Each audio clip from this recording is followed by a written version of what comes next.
Hi, I'm Micah Halpern. Thank you for joining me today as I do some thinking out loud. Our first segment is called Background Briefing. The first thing I've been thinking about is the stir that President Trump created when he announced his proposal that the U.S. own, quote unquote, Gaza. Since the inauguration of Donald J. Trump as the 47th President of the United States on January 20th, gargantuan changes have occurred. In order for these changes to be long-lasting, both houses of Congress must pass laws to implement them and send the bill to be signed by the President. If not, then if the White House changes hands in 4 years and flips to a Democrat, then, like now, with the stroke of a pen, all those changes will evaporate. Congress has their work cut out for them.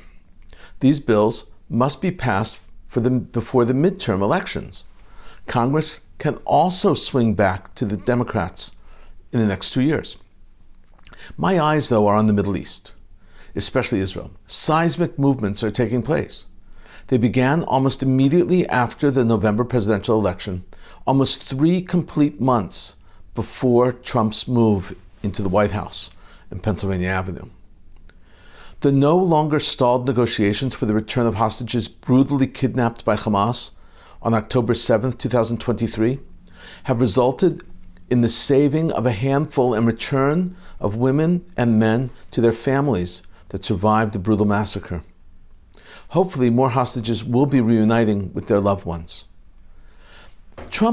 President Trump is bombastic. He's hyperbolic. His leadership style is shake things up and knock people off kilter. It is during that process, as people struggle to regain their balance, that new ideas and new models can and do emerge. The hyper-negative response to Trump's suggestion that the U.S., quote, own, unquote, Gaza was more anti-Trump than anti-proposal. This would be obvious to anyone listening, reading, and watching the vitriol. Most disappointing, though, is those pundits and politicians should know better. Anyone who has been involved in diplomacy or business in any real deal would understand. Add to that anyone who has studied diplomacy, history, or just observed the Middle East for a short period of time would tell you that any initial proposal is never the settled upon agreement. It's just that. It is a first suggested solution, a proposal. And now that the proposal is on the table, it can be used as a draft. It should be dissected, changed, adapted, reworked, fine-tuned, debated, reinvented, redrafted. This process will repeat itself numerous times. From this out-of-left-field suggestion at the White House press conference with the Israeli Prime Minister, the first head of state to visit D.C. since Trump's inauguration, the announcement took so many observers by surprise. For that reason, maybe, just maybe, a solution will emerge. But that is not what worries me. For many Israeli leaders, Israelis, all these changes instill a sense of relief. They feel that the White House is now an unabashed supporter. Trump understands, they say. Both of these points are correct. That's where I get worried. Israelis and Israeli leadership need to understand that, of course, there is no doubt that Trump is a supporter of Israel. Bibi called him the best friend Israel has ever had in the White House. The Israeli Prime Minister and the United States President each recited the impressive list of what Trump accomplished for Israel during his first term and since his second term commenced on January 20th. But what Israelis do not quite understand is that these things were not done primarily for Israel.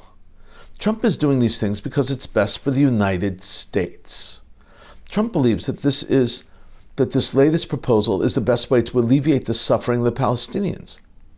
It will give them a peaceful future. It will prevent Hamas's return to power, while at the same time making certain that Hamas or any other force from Gaza will not threaten Israel again. All the exceptional things the U.S. has done are in tandem with Israel's interests right now. And that is exactly correct, in tandem. The U.S., under President Trump, has concluded that these moves are in the best interest of the United States. As was the case With every U.S. president and every Israeli prime minister, there is no doubt that tensions will emerge. Israel must understand that only Israel has their primary priority. Israel, just Israel. Possible deals will develop, including with Saudi Arabia. The U.S. is going to ask Israel to make big compromises, concessions. These requests might not be in the best interest of Israel. The Jewish state will have to stand strong. We have heard that Saudi Arabia has been insistent that any deal with Israel is dependent on the creation of a Palestinian state in the West Bank, or at least the process moving towards it. Here's the problem.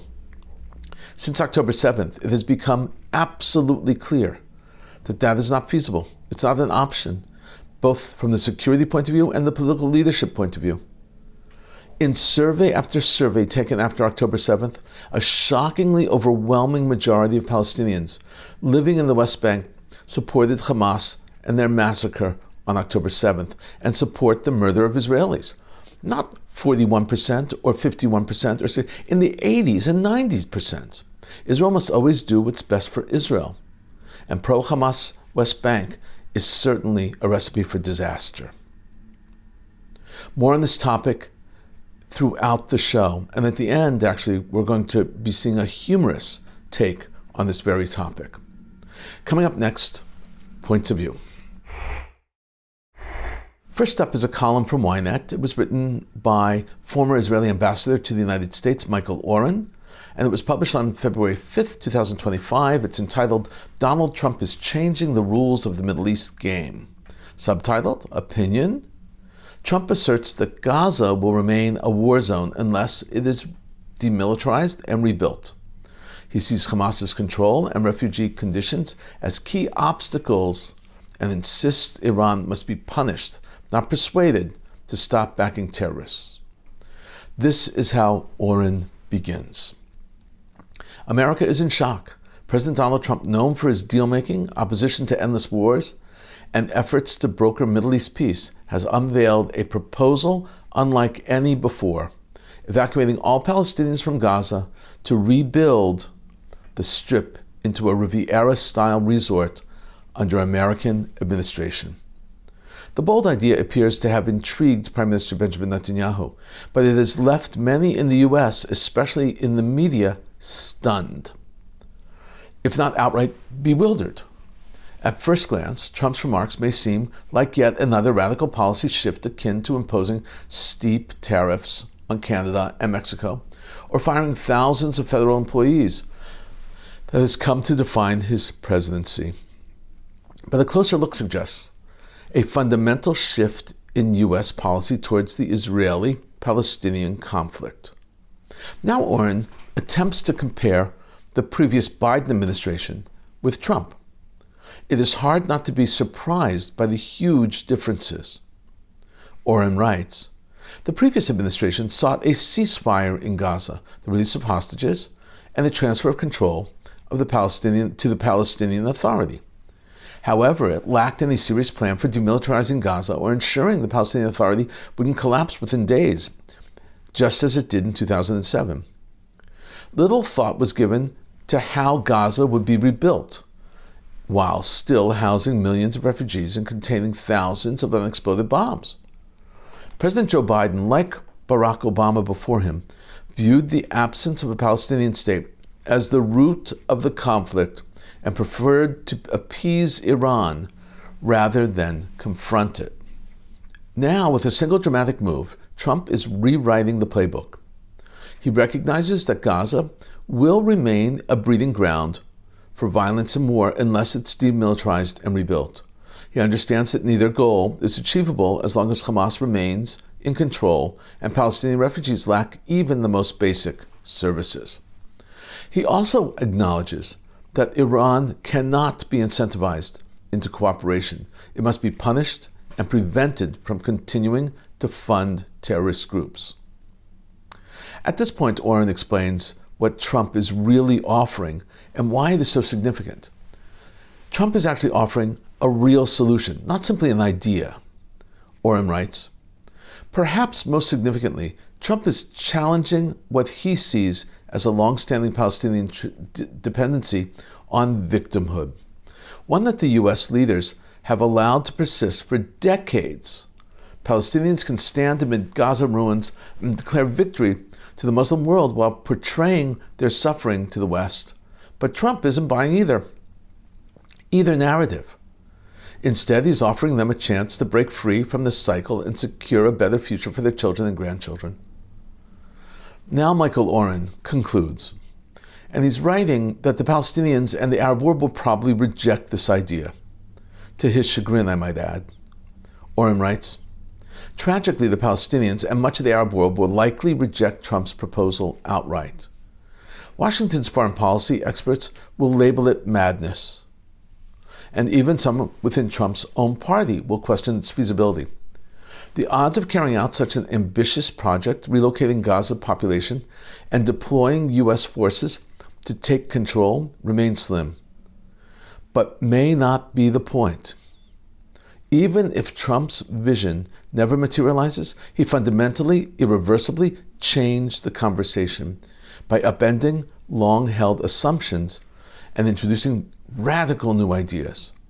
He has opened the door to creative diplomacy and the possibility of a more stable and perhaps even peaceful Middle East. This is an excellent thought-provoking column. Thank you, Michael Halpern. Next up is a column by Ben-Dror Yemini. It's also from Ynet. It was published on February 2nd, 2025. The column is entitled, The Perpetuated Lie. UNRWA Isn't Caring for Palestinian Refugees. Subtitled, Analysis. Internationally, a refugee who gains citizenship in another country is no longer considered a refugee. However, UNRWA's definition differs and perpetuates a false crisis. This is how Ben-Dror Yemini begins. This will be the first week in Israel without the United Nations Relief and Works Agency for Palestine Refugees in the Near East, UNRWA, marking the possible beginning of a new chapter in the Middle East. One of the long-standing falsehoods is that UNRWA deals with Palestinian refugees. It doesn't. It deals with their descendants, a core issue in the conflict. Ben-Dror now gives us the essential historical points about refugees and UNRWA.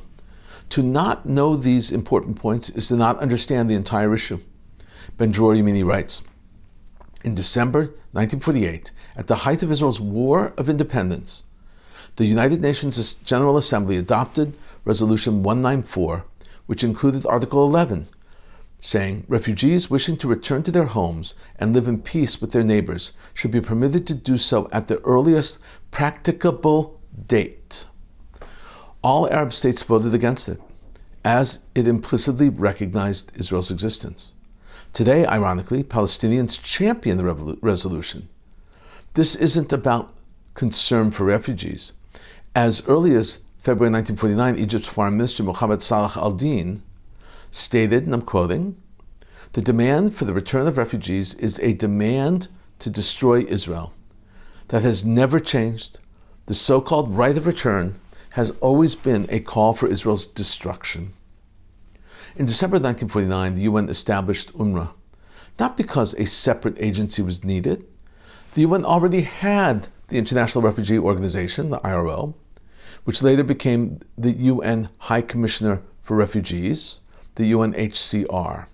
These bodies were created to resolve refugee issues. Ben-Dror explains that the UN created these bodies to help refugees, but UNRWA was created to destroy Israel.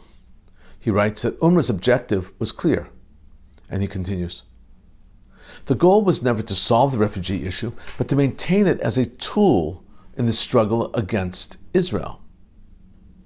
Now Ben-Dror Yemini defines a refugee. He gives the established international definition. He writes, "The internationally accepted definition of a refugee excludes those who gain citizenship in another country. UNRWA's definition is different.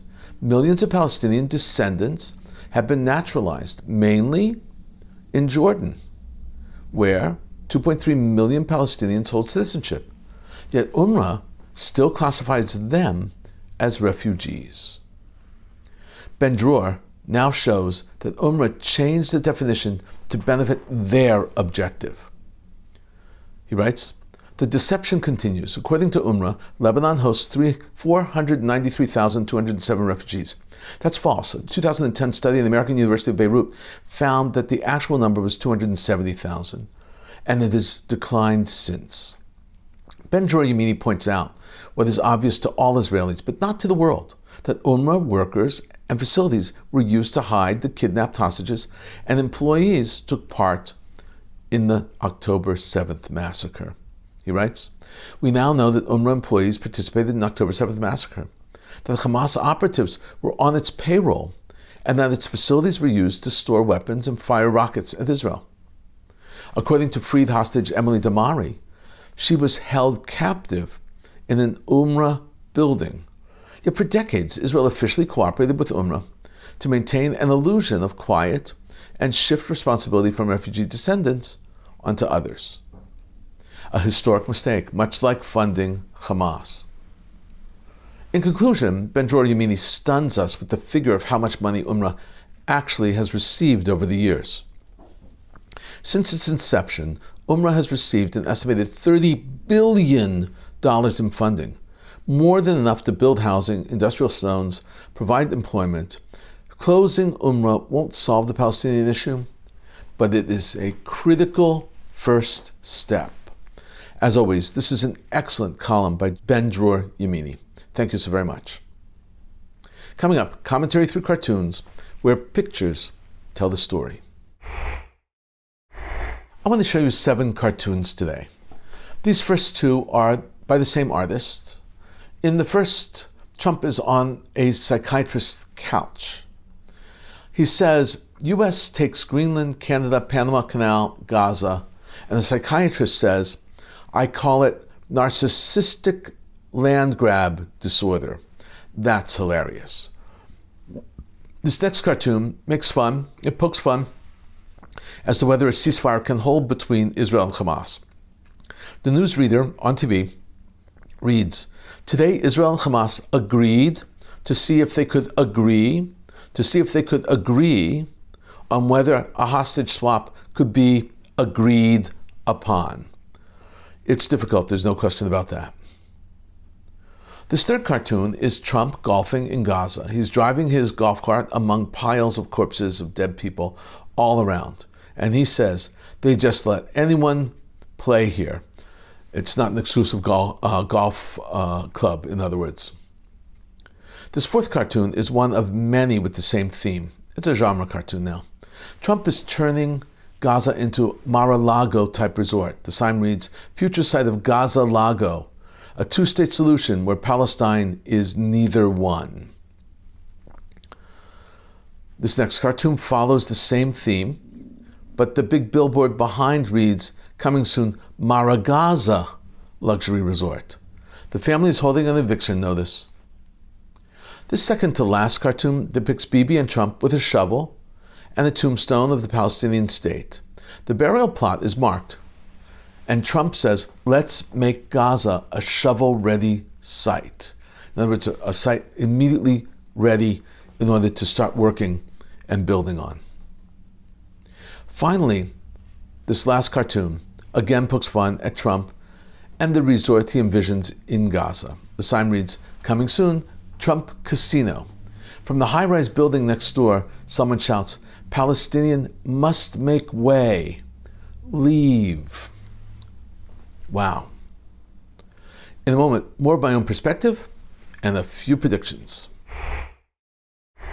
Following the release of Eli Sharabi, Ohad Ben-Ami, and Or Levi, Israel's ambassador to the United Nations, Danny Danon, sent a formal letter to UN Secretary General Antonio Guterres, arguing that the frail and malnourished condition of the freed hostages is clear evidence of Hamas's war crimes and blatant violation of international law. Israeli Ambassador Danon called on the UN Secretary General to unequivocally condemn Hamas's inhumane treatment of hostages and demand their unconditional release from what he described as hell in Gaza. Quoting again, it is not the people of Gaza or Hamas operatives who are suffering from malnutrition. Our hostages are. Danon wrote, highlighting that he called the cruel and systematic abuse of Israeli captives. Israel has repeatedly urged the international community to put pressure on Hamas to release the remaining hostages, accusing the terror group of using them as bargaining chips while violating their human rights. The UN has yet to issue an official response to Ambassador Danon's demand. Dr. Yael Frankel-Nir, the Director General of Sheba General Hospital and the head of the medical response team at her hospital for returning hostages, said that the effects of the 491 days in Hamas captivity were clearly visible on the 2 released hostages brought to her hospital. Quote, "Their medical condition is poor, and this time it is even worse," she said in the press briefing at the hospital. Quote, "Such inhumane conditions have severe health consequences. Based on our experience, prolonged captivity has resulted in a significant deterioration in their state. We are gravely concerned for those who remain in Hamas's hands." IDF troops identified a drone that had crossed from Egypt into Israeli territory, attempting to smuggle weapons into the country, according to the IDF. Following pursuit in the area, the weapons smuggling drone was shot down, and the troops were dispatched to the scene, located the drone and the weapons. Iranian Foreign Minister Abbas Araki met with Hamas's delegation in Tehran, including the senior Hamas leader, Mohammad Darwish. Araki said, and I'm quoting here again, "The steadfastness and resistance of the residents of Gaza against genocide will be immortalized in history. Even though Israel committed brutal crimes, it was forced to negotiate and reach an agreement with a movement it wanted to eliminate." The delegation, by the way, also met with Iran's Supreme Leader, Ali Khamenei. Egypt has announced that they will host an emergency Arab summit on February 27th to discuss, you guessed it, what it described as a serious set of developments for Palestinians, according to a statement from the Egyptian Foreign Ministry. The summit comes amid the regional and global condemnation of U.S. President Donald Trump's suggestion to take over the Gaza Strip from Israel and create a Riviera of the Middle East after resettling Palestinians elsewhere, only temporarily, mind you. Egyptian Foreign Minister Badr Abdel Ati traveled to Washington for talks with senior officials from the new administration, the Trump administration, and to talk to members of Congress. AFP reported this, and it's based on the source that they have in the Egyptian Foreign Ministry. We've been thinking out loud about a lot today. Now that you know what I've been thinking, let me know what you're thinking. Email me at micah@jbstv.org. Tweet me at Micah Halpern. Tell me what you think. Before we end, let me leave you with one piquante piece of information. President Trump's proposal about the U.S. taking over Gaza, rebuilding it, and transforming it has caused a stir. Zach Sage, an American Jewish comedian and staunch defender of Israel, takes to the streets in Israel and asks them what they think. You will laugh and be shocked at the various responses. One important term you need to know is an elderly Jewish Israeli woman calls Zach a chatich. Chatich is the colloquial Hebrew word for a hot guy, a sexy guy. Let's watch the video. I'm Zach Sage, Fox Live from Israel. Just hours ago, President Trump said that the U.S. will take control of Gaza. Let's see what Israelis think of this shocking news. I love it. You think it's a good plan? Yeah. You like Trump? Yeah. What's your name? Muhammad. He take the aggressive way to give peaceful solution. What? And you didn't hear about this yet? No. All right, it's that breaking, yeah. I don't really think he's being for real. It's very good. Wow. Is it possible? I don't think it's a good plan. I don't know. You need to get the hostages back. Do you think Trump then probably announced this prematurely? Do you think it was too soon? Yes. Do you think he should have waited till after the hostage? Yes. I think it's very good. It's a bad idea. It's a good idea. That's good. I think it's good. Are you Jewish, Muslim, Arab? I'm Christian. Oh, you're Christian. Okay. I think it's great. I think the U.S. need to be in charge in Gaza Strip. Do you think it's a good idea for the U.S. to be in control, or do you think there's somebody else that'd be better? I think that the U.S., because they had Gaza for like so much time Yeah. and nothing happens from Nothing. that. As far as I can see, this is going great. The hostages got released, and it's all because of Trump, and I think it's going really well. Really? So I think not US should be over Gaza, but not the Hamas. It's good for Israel, but I don't think that he will be able to do it. It's over the top of his head, I think. Hi, what do you think of Trump's plan to take over Gaza? You very חתיך. Khatich? What's that mean? חתיך, אתה לא יודע עברית. קצת עברית, קצת עברית. I trust on Trump. He make the work. Don't What do worry. you think? Do you like Trump? I love him, Trump. Do most Israelis like Trump? Yeah. I don't support Trump, but neither Kamala. 76 years, the only two presidents that didn't push a gun. Who? Bush Jr. Bush Jr., BJ, and Trump. BJ, And love Trump. a BJ. and Trump. All the other, that was not good for us. What do you think of Trump? Nothing. Nothing? Did you serve in the IDF? In 2 months, I'm going to. Oh, you're about to go to the Yeah. IDF. Are you scared to be going at a time of war? No, I think it's the perfect time. That's so different than the young people in America. Yeah, I think it's because we live it every day. I'm Israeli and I'm Jewish, So you like Trump? Yeah, because he loves Israel. I like Trump. Yes. In 2025, we must have someone that is not normal You think? with balls to hold everybody. You're holding Trump's balls? Russia. Here, I'll get one ball, you get the other. I mean, I think it's impossible. Why? Because you cannot take population and put them in other place. Excuse me, guys, really quick. What do you think of Trump's plan to take over Gaza? Just like people with dyed hair in America. Obviously, if the U.S. takes control of Gaza, we have a very pro-Israel president right now, but what happens if we don't? Do you think that could be a problem? I don't know if US should take control of Gaza, but it's like can be a great plan because if we will be control of Gaza, so the whole world will just hate on Israel. Yeah. Is it better for U.S. or Israel to control? Israel. all the Arabs country around us support the Palestinian, and now they don't want to take them. So they're hypocrite. So just want to help them and give them support. Yeah, support to destroy Israel. Yeah, but in the minute that they need to take them to themselves, they won't and do to it. help them to give them job, they don't do it. So it's all hypocrite. Do you think Trump will be able to get them to take the Gaza? Well, I hope so. I think maybe Trump will make Gaza great. We're gonna make Gaza so great again. It's gonna be so beautiful. It's got a beautiful view right on the ocean. The best strip, better than all the strip clubs and the casinos I had in New Jersey. If it shouldn't be the U.S., who do you think should? Should it be Israel? Should it be Arab neighboring states, the PLO? I think that Egypt... Actually, they came from Egypt. I know. They came. Yeah, the Gaza Strip was Egypt until 67, and yet Egypt doesn't want any control over it. In fact, oppositely, they put a giant wall. Judah and Samaria, they came from Jordan. Why do you think they don't want to take Palestinians? Because they know the problem. Inside, they know the problem. It will cost them the same thing that they do here in Gaza. That's what happened over there. Historically, when Palestinians were put in other places, what happened was they just caused insurgencies and all of that. When they come over here, they're gonna see the truth. What's the problem in Israel with Gaza? Do you believe in peace? Do you think there could be peace? Maybe someday. Do you like being a Muslim Israeli? I'd say so. Hopefully. I think that the only solution really is to find a way to love each other and to be able to exist with each other. With the Jewish brain and with our brother Islam, the Middle East can be more than Tokyo. We can make the Middle East the most beautiful. I love that, man. That's awesome. There's Amazing. just peace. Thanks for watching. What did we see today from Israelis? Shock, support, and a stronger desire for peace than ever. See you next time.